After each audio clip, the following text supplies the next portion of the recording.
really is the muscle and the logistics and the commitment behind this. So I want to appreciate and thank you. When she reached out to me to ask me to facilitate this, I had no ideas. And so the reason why we're all here together is really based on a number of ideas that Honey has for this. The same thanks goes to you, Erin, for all of your work keeping this group together. The commitment to building out the Zotero and all of the different ways that we try and keep. And this monthly gathering is, as you've all seen, open. And if it's your first time ever at a monthly gathering, you're welcome. This is a wonderful community of people that don't worry whether you're just curious about the NPF or whether you've been working in it for 10 years. This is a group that I think values ideas, no matter where they come from or where you may be in whatever academic hierarchy you're a part of. And my name's Kathy Colville. I'll just introduce myself very quickly. I'm going to facilitate our discussion today.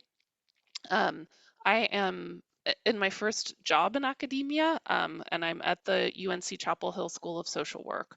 And I started here in March, and I'm really a practitioner, and I'm focused on really on service to the state through the new office that we're leading, but I also love the NPF in different ways. And I'm very excited because I just recently got my IRB, this is not human subjects research determination, so that I can get back into looking at some public comment transcripts, because that's what I tend to focus on. And there's a lot of juicy public comment going on, as you all may know. All right, so I want to turn to specifically a couple of people and just put your hand up when this is you. Johanna Kuenzler, yay. Bettina Schlaufler, who may join us in a little bit but is not here right now. Geoboo, yay. Erin, yay. And Mike. And Caroline Schlaufler. I'm sorry, I missed you, Caroline, because you were right under Bettina's name in there. So we have several of our authors that work together to put together the systematic review of the narrative policy framework, which is both a look at the past and a look at the future. And we're going to ask them to share a little bit about what they learned and what their process was. So I have a couple of questions that I asked them to think about, but this is really an open conversation for us. So I'm going to just first put it out to this group of authors and ask one of you to kind of share with us a little bit of what your process was for putting the systematic review together, what what you wanted to get out of it, and then I'll ask anybody can jump in from this group to share what you feel like were some of the high-level findings that you want to make sure are part of the discussion today. So who from that group of authors would be willing to start? Go, Johanna. All right. Yeah, if it's all right with everybody, I think I will just do a brief overview. Yeah, so actually, maybe if you've read the review, you might know that this is actually the second piece. We already did a first review a couple of years ago and in a smaller setting. So the first review was by Caroline Schlaufler, myself, Liz Shanahan, and Mike Jones. And it was part of a special issue. And so we got asked to think about how far policy process theories travel. And so for each policy process theory that you know from the edited volume, Theories of the Policy Process, some people got to think about this question. And I had the luck of working together with Mike, Caroline, and Liz to think about the NPF and to really see what the NPF has achieved and what it hasn't. And so we decided to do this systematic review approach to really see what the existing studies have done. And we focused very much on the limits and on the parts where the NPF hasn't gone so far. So we looked at geographic regions that are underexplored in the NPF, or we checked out which methods are understudied or underused within the NPF. We also looked at comparative approaches and saw that the NPF often focuses on single cases. And so this was really interesting work. And we got this article that was also had the nice title, The NPF, A Traveler's Guide to Policy Stories, which it was a fine piece, at least in my view. But anyway, so already while writing this, we thought, well, but it would be so nice to have a review that actually takes stock of what we have done within the NPF. So not just look at the limits, but also what has been achieved. And this was a bit missing with this special issue piece that we did. And so we decided to pull together a greater team and to expand on this first review that we had. And it was really nice that our brilliant colleagues joined us, Aaron Smith-Walter, Geoboo Song, and Bettina Schlaufler. They are all huge NPF experts too. And so we did this second review where we decided to focus on the theoretical elements more, to see what aspects of the NPF have actually been used, which ones remain to be explored, like plot or setting, and to really take stock of what has been achieved and what remains to be done. And then we also had this focus on the interpretivist and positivist approaches towards the NPF to see whether there is actually a bridge between the two approaches, whether this has been taken up in other scientific communities or not. And yes, so for a while we were wondering how to present the data, and finally we came to the conclusion that it would be nice to really track the NPF's development in our data set to see how different scholars have picked up on the NPF, how it has expanded geographically, how new issues have been approached, also theoretical questions of power, for example, or of how to turn towards practitioners. And yeah, this is basically what this second review is about, and I'm happy to talk about it today. Thank you so much, Johanna. So, are there any of the authors that want to share some sort of key messages or key findings or anything about your process?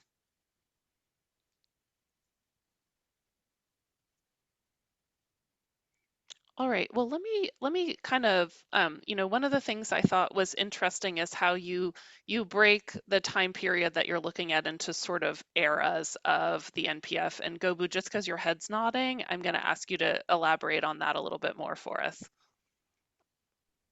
Yeah, actually, I was gonna add something to what Joanna already talked about, but I think originally we wanted to do most of a holistic sort of analysis approach, right? And however, I believe, and correct me if I'm wrong, when you presented this sort of preliminary analysis and findings at copper, very first copper meeting in Denver, Chris Wyburn, you know, but there is comments and feedback that why don't you put this from a sort of historical perspective, right?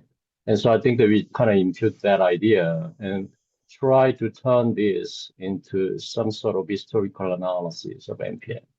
Now remember, NPF compared to other mainstream particle theories such as ACF or PET has a relatively new, right? And in an article we talked about it, probably the milestone year for NPF development was back in 2010 when Mike Jones and others wrote about this PSJ piece, right? So it's been only back then, only 12, 13, 14 years. And so doing that historical analysis was a little bit challenging because you have a relatively short history. However, I think we come up with a really interesting idea and try to characterize the development in different phases of NPF, even though that's relatively short. And I think that has been pretty successful and very insightful once you read it. So I just wanted to add that sort of process a little bit. Mm-hmm.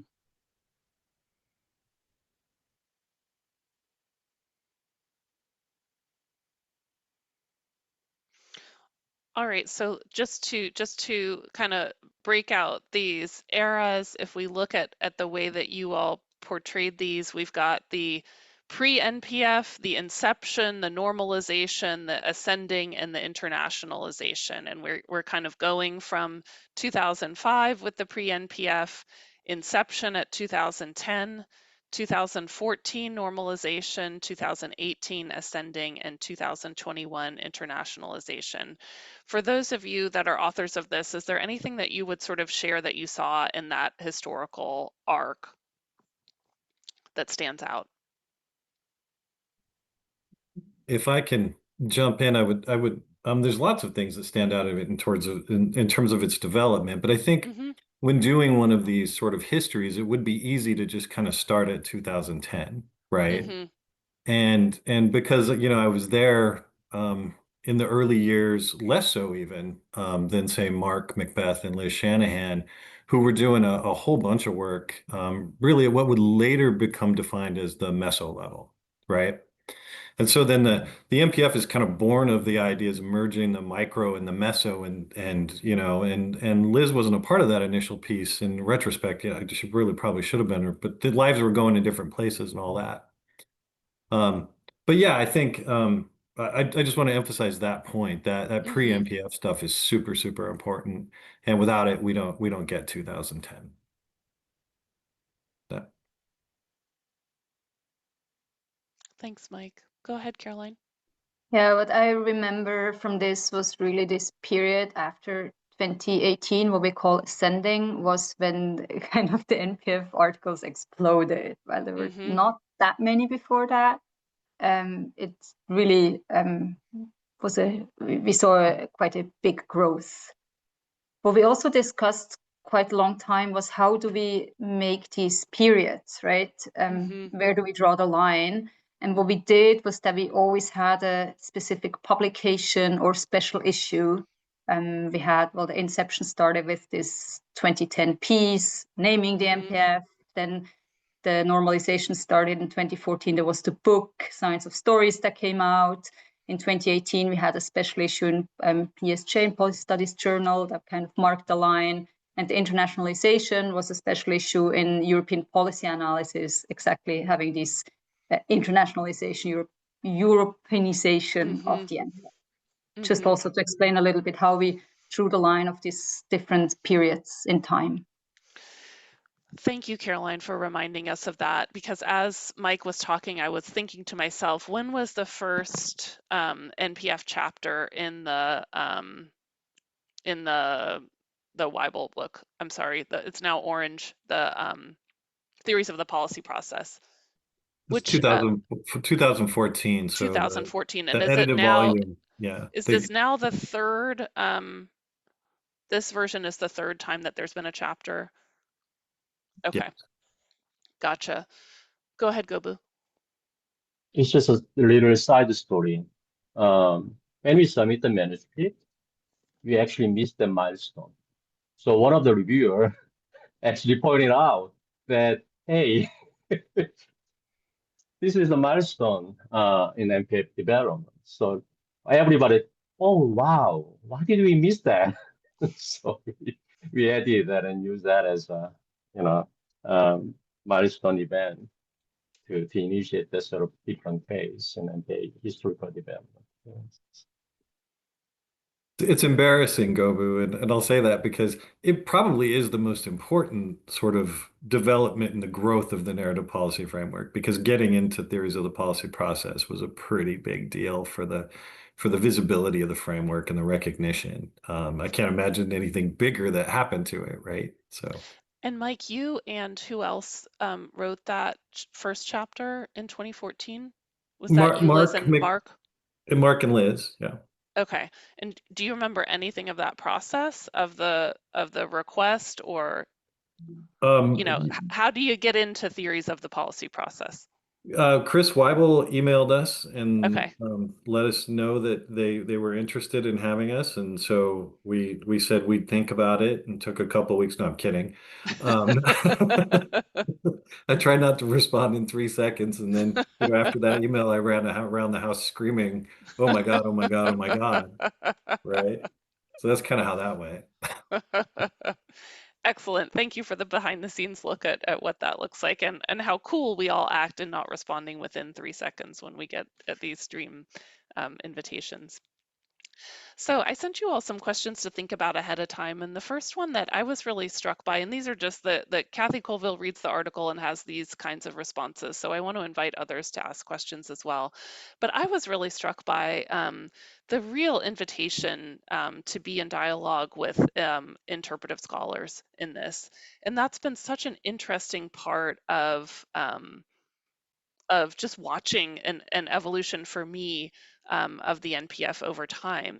This very early on, like the sort of we are not this, we are this, and then Mike getting into it with some folks in a special issue and all that back and forth, and and in some ways some people saying there's not common ground coming out of that. And then I think in this particular systematic review saying, in fact, we're lacking something in the NPF if we don't build this dialogue or build these bridges. And in fact, they may be lacking something in interpretive analysis of narratives without being more connected to us.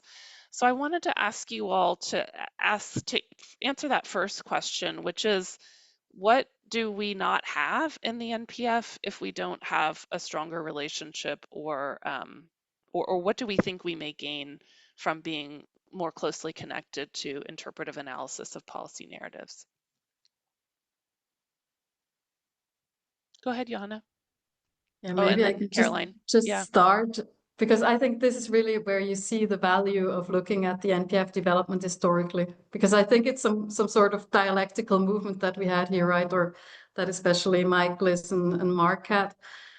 Because in the first step, I think it was necessary kind of to break away a bit from the interpretivists, to say, hey, there's another approach to narratives, and we can actually find a way of making narratives measurable. And that is a very core component of the NPF, to say, okay, we try to stick to definitions that we use to code to really make comparable analysis. So I think it was kind of necessary in 2010 to have this breaking away from the predominant view of narratives as interpretivist and as maybe also postmodern aspect of discourse and dialogue.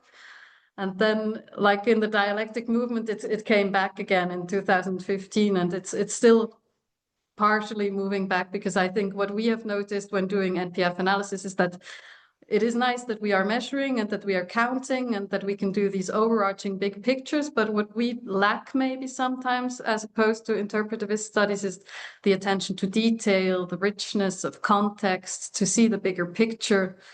So I think this is it's a back and forth a little bit. And so that's something that I would say we are trying to get this. There's people who are combining the positivist approach to narratives with the interpretivist approach to really have both pro sides of the way of looking at narratives. But maybe I think Caroline also wanted to say something. Maybe she can. Yes, Kathy asked a little bit what we miss out by just looking through the NPF classes. And I think the NPF's strength is also its weakness. I mean, the NPF strength is that it is very structural. We can cut up these stories into variables, and with these variables, we can measure and compare and apply it all across context. This is great. But when I do NPF research, I'm always a little bit sad to just look at these specific variables in the story, because the story is so much more rich. Yeah. And that's where we should either ourselves put on sometimes these interpretivist classes, or what is probably even better is collaborate with people who can do that. And now, again, looking at our article, I would already actually write this invitation to interpreters to collaborate with the NPF differently, because what we said is that the NPF can be a platform and we want to invite interpreters to the NPF. I'm not sure whether this is correct, because we could maybe say that to understand the role of narratives in policy should be the same platform where we have the common ground, because afterwards the common ground actually disappears already, because from an interpretivist perspective, empirical measurements are interpretations, so you can never fix them in a variable. But in the NPF, we want to fix things in a structure, and there we already kind of get apart. So I think it's measuring narratives on the one hand with the NPF classes, and on the other hand with the interpretivist classes. This would be great, and we should do more of that. But instead of inviting maybe people to us, we should maybe also understand a little bit better their approach as well. I appreciate that, Caroline. So after being somewhat disappointed or realizing there are limits to what our tools of NPF variables can tell us about a narrative, instead of saying we need better variables, we're saying we need to work with people who are potentially dismissing the context or the paradigm in which variables are the approach to narrative making. I appreciate that. I think it's an interesting choice in many ways. Anything else that the other authors would offer about interpretivist? I would just a quick, I mean, I think everything that was said, I agree with, and I could go on about this quite a bit because I've engaged these folks probably more than most NPFers. But I would say, in a way, I think the fields are kind of moving in the direction that Caroline just mentioned. I mean, Frank Fisher even recently came out in that editorial, and he's like, "Look, we can probably collaborate with positivists, or at least have an intelligent discussion, just not the NPF, right?" I mean, that's what Frank's article basically said. And good thing Frank's not in charge. Um, so I would just add to what Caroline said is, yeah, we can do it side by side and we can do it together too. I don't know that those two positions have to be mutually exclusive. Yeah, and I'd like to jump in there if I could, and just to really sort of think really carefully about what the causal claims that the NPF is making are, right? Like, Mm-hmm. I kind of feel that like the attack that gets made on the NPF is overly generous to what we're claiming that understanding narratives as artifacts can do. I would love to be able to craft great narratives that would basically dissolve the state, establish equality, and usher in, right, a complete human transcendence and peace for the next 100,000 years. It ain't gonna happen, right? Like, we have material bases, we have human Mm-hmm. history, right? We've got the Mm-hmm. fact that we're fundamentally flawed creatures despite all the wonderful things that we do. Right. So, what does it mean that we are studying narratives as artifacts, right? As objects, right? That's what we're doing. We need to think about it in the way that we've got people who are crafting narratives, we've got people who are consuming narratives, and then we've got weirdos like us who are looking at the narratives, counting stuff, right? Like, and that's important because there is something that we can glean from the way that narratives are put together, why we choose, right, one a victim over another, one hero over another, why we choose to put it in a particular setting, right? What those set pieces are, how we motivate the story. But we can't manipulate people with, I think, the scientific, almost molecular kind of model that the critics have in mind that we're doing. So it's not deterministic, right? And I think that if we think about the fact that what we're doing is, in a lot of senses, like we're counting stuff, right? Like, and so I think that when I think about what's going on here, we need the interpretivist because all of this is a richer tapestry than we can capture in those measures. But, right, those measures reflect something, right? Why do I keep reading Stephen King books even though he stopped telling monster stories years ago, right? There's something about his writing that I find particularly compelling. He puts together a story in a particular way. There's structure there that keeps me, spending $29.95 at Random House. And so I think that if we consider that fact, and we have a little bit more humility about the claims that we're making, a little bit more realism about what we're doing here, right? You can craft better narratives, right? You can convince people with a story who might not otherwise be convinced, but you can't alter people's personalities. You cannot, switch these variables around and realign entire political systems overnight.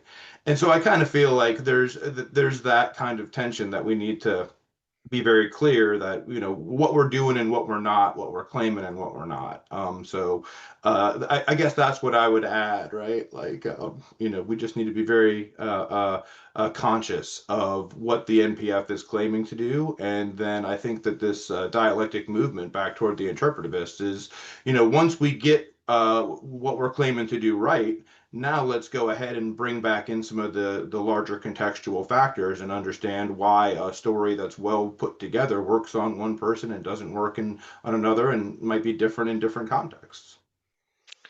Thank you, Erin, for that. So I'm sort of taking away like a little bit of humility about what we're claiming to be able to say, a little bit less caricature of what others would say we're claiming to say in the work that we're doing. I also hear that if we can marry our structural understanding with the rich textual, then we can dominate the world as long as we learn how to marry these things together appropriately. I really appreciated like Caroline, I've often sat sometimes in talks and I've thought, oh my gosh, like what a fascinating data set they must have. And maybe the least interesting thing we could do with that data set is count heroes and villains, right? However, that gets rewarded within the NPF because that has been sort of established as the way that it works. But I also appreciate what Johanna said, which is there's something about power in that arc from like separating, saying we're not this thing, and then establishing some sort of the ability to establish the NPF as its own thing with separateness and to have an integrity allows the return back. So there's something about the power of the development in there, and it's also like really psychological too. Like Mike, you're sharing like we can maybe do this work but not with the NPF. I wonder like what psychology that speaks to, but also what it might say about the power of the NPF. um, like I don't understand the reasoning behind we can do this. I haven't read that particular piece that you were talking about from Fisher. So do you have any interpretation of why not the NPF in particular? Yeah, I think he says in the editorial that it's not neutral ground, it's too positivistic. Gotcha. And I just a quick retort of that is I think they put way too much emphasis on the difference between interpretivism and counting. We say when we're I mean, like people will use that caricature of us, well, we're counting, we're not interpreting. I don't know that you would ever meet an NPFer that says when we're counting, we're absolutely interpreting, right? Mm-hmm. So we're interpretivist, we're just counting, Mm-hmm. right? Yeah. I think one of the other questions, and we can come back to this later, is sort of what do we see as the difference between interpretive and qualitative, right? And what is, oops, y'all went away from me. Okay, are we all here? Okay, sorry, just had a little technical thing. Let's talk about the next question, which is, I think, Johanna, you mentioned this, that part of what you wanted to do with this review was sort of say, well, what have we done? Let's take stock of what we've achieved and what we understand the NPF has established. And you talk a lot in this particular article about like there are some really robust concepts. They have endured over time. We are able to apply them in multiple geographies across times and so on. And I'm really interested in what you have identified through this work, where you see in what study types, what policy contexts do we see that the NPF fundamentals seem really strong, and where do they need shoring up? What are stuff that you took a look at this and said, you know, we could work on that.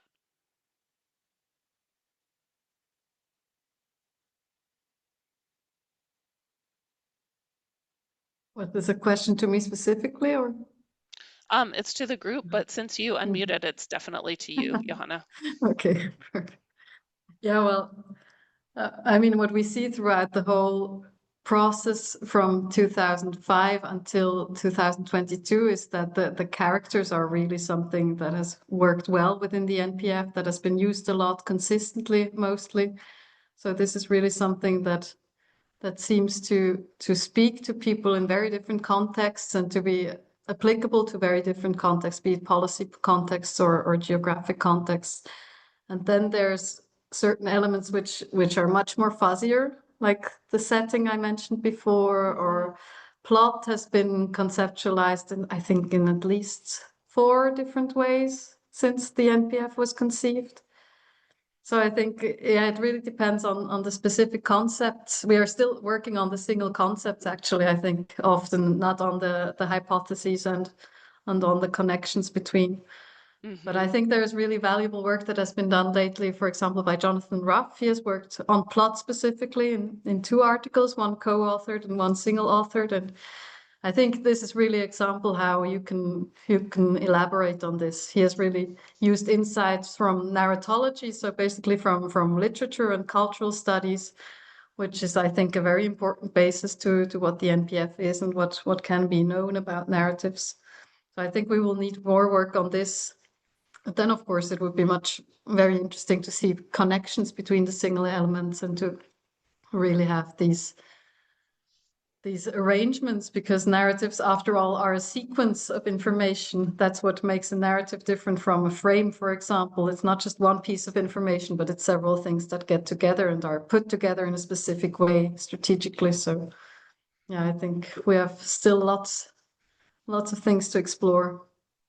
Lots of opportunities for people writing dissertations to add to the world. So let me stop for a second and just ask, are there any questions that are coming up from non-author participants so far?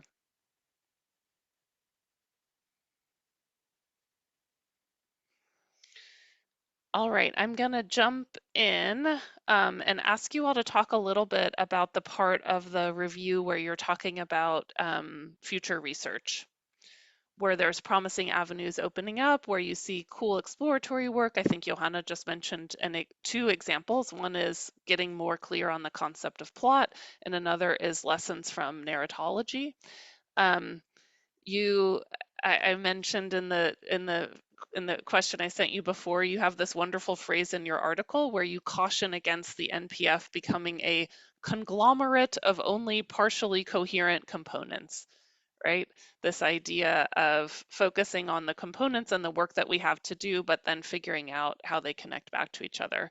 So I wanted to ask you to just share a little bit about what you're calling for and your vision for future research and avenues that you hope we don't go down in the future, and what you might caution us against as a community. So Johanna went first the last time, so she doesn't have to go first this time. Is there anyone else from the author group that would be willing to just share the visions? Go ahead, Caroline, please. Thank you.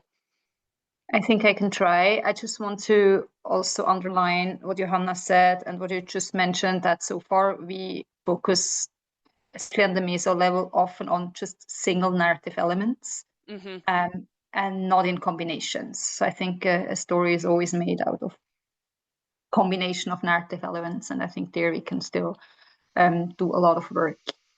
In the article, we highlighted the link to interpreter-based research that we already talked about, but also a bit the opposite direction of having now new tools at our available with artificial intelligence, with big data, that we can go really into large quantitative analysis. And so far, I mean, the few articles that appeared using AI for coding, they're not as good yet as they will be in I don't know, 1 year, 2 year, 2 months.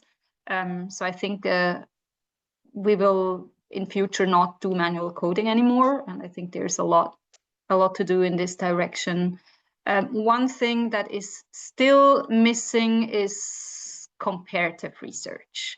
I mean, there is almost no debate, let's say migration debate, that is analyzed by NPF scholars in 6 countries, and we compare how does this debate look like in different countries. And I think it's a pity, because we're a great community and the same debates are taking place everywhere.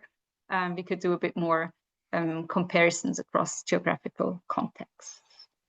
One thing that we did not write in the article, but that sometimes I think about, is that the NPF has kind of organically grown, right? Great people started with great stuff, and then other people came and added to this, and it kind of grew into all direction. Sometimes I think whether it's time maybe to once take stock, not in an article, but maybe to also reconceptualize some things. Is it maybe really form and content? I mean, are they really well measured? Our narrative strategies really content? How do they connect with beliefs? And I think these type of discussions are very fruitful, and I'd be very open to to take stock again in future. Thanks, Caroline. Makes me wish for a research coordination network or something like that, right? I don't know, Yeah. just Mike, go ahead. I saw you on mute. Oh, I forget what I was going to say now. You said research coordination, and I got excited about that. Like, Sorry. oh, I remember what The I was going to. Yeah. comparative or the yeah, go ahead. I remember what I was going to say. A lot of this really comes down to wanting to bring the interpretives into the fold, at least for my thinking. I don't want to claim to ever speak for the entirety of the NPF because there's a lot of folks and we differ wildly on some things. Um, but in my mind, the future of the NPF is contingent upon kind of navigating that need for really, really, really good induction, which I think is what the interpretive is bringing. And while Mm-hmm. also needing the strong deduction, right? So there's this reductionist impulse being imposed upon, a context that is really, really, really complex. And I think as we move forward, it's about not being pulled to one extreme pole or the other. It's Mm-hmm. about sort of constantly having that friction that allows us to refine our concepts while almost simultaneously increasing our ability to generalize and develop inference. And that's why I think we have to work together, not just side by side is fine too. But it's that tension. We risk becoming something that's kind of free floating and can be applied to anything, anytime, anywhere. I won't name specific frameworks. Um, but then I think on the other end of the extreme, I have something like punctuated equilibrium theory, which is incredibly precise and powerful, but it's hard to get outside the bounds of what it does. It's really narrow, you know? So anyway, I could go on, but I'll leave it at that. No, I really like the message. I mean, the key message of not allowing ourselves as we're doing our analysis to feel like these are poles that require allegiance in any particular kind of way. It also makes me wonder if that's potentially one of the promises of the use of the new AI tools, is that there might be a way in which we painfully make AI be really, really focused in one direction, but that it may have the flexibility to do more, right? It may have that piece in it. I want to ask that question of I guess you shared a little bit of it, but are there any other areas you would caution us against as a community of scholars? We don't want to be free floating. Um, where else might you say these are tempting avenues, but let's not take them? Go ahead, Aaron. I think that one thing that the current macro political situation has really reminded me of is that we really can't afford to be naive about the media itself and who is perpetuating these narratives. We live in an Mm-hmm. information age where I can create multiple sort of phantom organizations to propagate various versions of narratives targeted at different people Sure, with, sure. bizarre identities that are built to advance a particular interest or agenda. And so, like, we can't, I don't think, as scholars, point to just a more apparently authoritarian political systems and say, well, look, their media is not free, right? In the free world, our media is owned by what, like six companies, or at least in the US, right? So I think that we really need to be very, very attentive to the fact that the narratives that we are studying, right, we have to think about where they're coming from. We need to think about who is creating them, and then sort of on the opposite side, like what narratives aren't we hearing, right? What Mm-hmm. narratives don't get to enter into the venues of power, right? And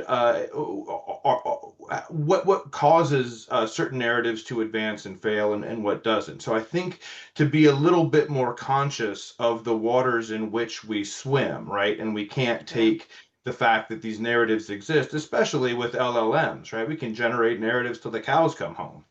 Right? Do they mean anything? Right? Is another real question. So I think that we need to be more critical about what we read and what we study.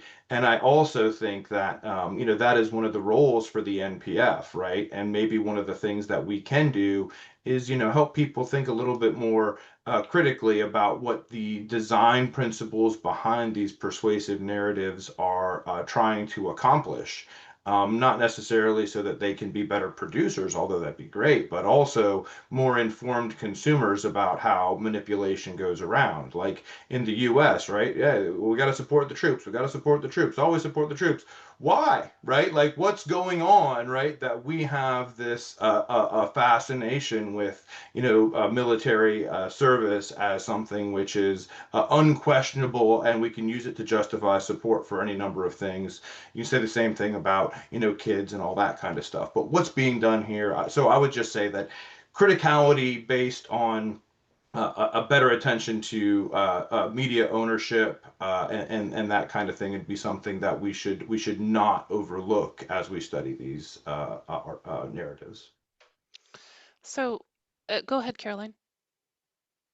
Maybe to just add on this, in the NPF, we have not a lot of research on what are the motivations behind these narratives. I mean, at the meso level, we just study the narratives that are out there, but there's hardly any research actually, for example, interviewing people who craft the narratives. Why do they do that? Are they really so strategically? Maybe not. And maybe they're just random. I mean, we did one article in Russia by interviewing the NGOs whose narratives we analyzed, and what we figured were like intentional strategies. They were not. They were just things like, well, we don't have as much money to pay ourselves a professional person to does the communication. We're just doing whatever. But I mean, there are political parties that have professional media people, and I think it'd be very interesting to look a little bit also why are they crafting these narratives, and what do they think? Do they also think that these are the winning narratives? I think we could learn from them. Yeah, and I mean, I think part of that, Caroline, is that we really haven't understood narrators as a separate narrative element also, right? Until very recently that you've started to see articles about that. So all of those facets of the creation, how narrators position themselves. I love your idea about sort of motivations and what are their go-tos, what are they picking up out of the culture that they're manipulating. I see in that question and also in Aaron's question, this, Aaron, you had spoken earlier about we're studying policy stories as artifacts. And I think part of your question is also, do we have this other responsibility to be providing a set of tools that will meet the particular moment in which we have an extraordinary ability to generate narratives, false narratives? We see the power of those, right? And I think this relates to part of what you all discussed in your review, which is the relationship to practice. And the question that I asked you all to think about, and we have Alex here, who's been a liaison for public health at the state level for years. We have other people that have worked in practice as well. And I'd love to hear a little bit more from you about what you wish policy practitioners knew from the NPF, or ways that you wish the NPF had engaged or would engage in the future with practice, with advocates. I Go can ahead, say Mike. something quickly Yeah. if nobody else is jumping in. I think the NPF doesn't get picked up by a lot of practitioners precisely because it's not good enough to give them the kind of control that they would want from a tool like this. So they're better off at this point, quite honestly, relying on their intuition. So I think you mentioned in your email that you kind of see them being more used to us than we are to them, and I think that's true until we're able to model it better. With that said, there are some uses. I think it provides a valuable sort of shorthand heuristic for thinking about what a story is. If you need it to break up into nice little chunks and think about what kind of story your organization is telling, and if it meets with, if it's in line with your mission statement, or, so Des and I called that a good faith assessment. So, I mean, it has some value, and that could be pitched, I think, if there was somebody out there doing that kind of thing. But there's not. There's a space for consulting, I would imagine. But I could go on, but that's sort of my general read.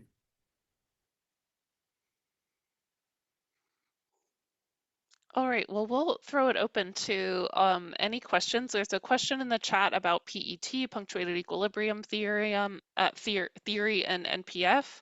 I would also just ask in these last couple of minutes, is there anything else that the authors want to share in particular about this review? So anybody gets to say anything that they want about the NPF for the next 4 minutes.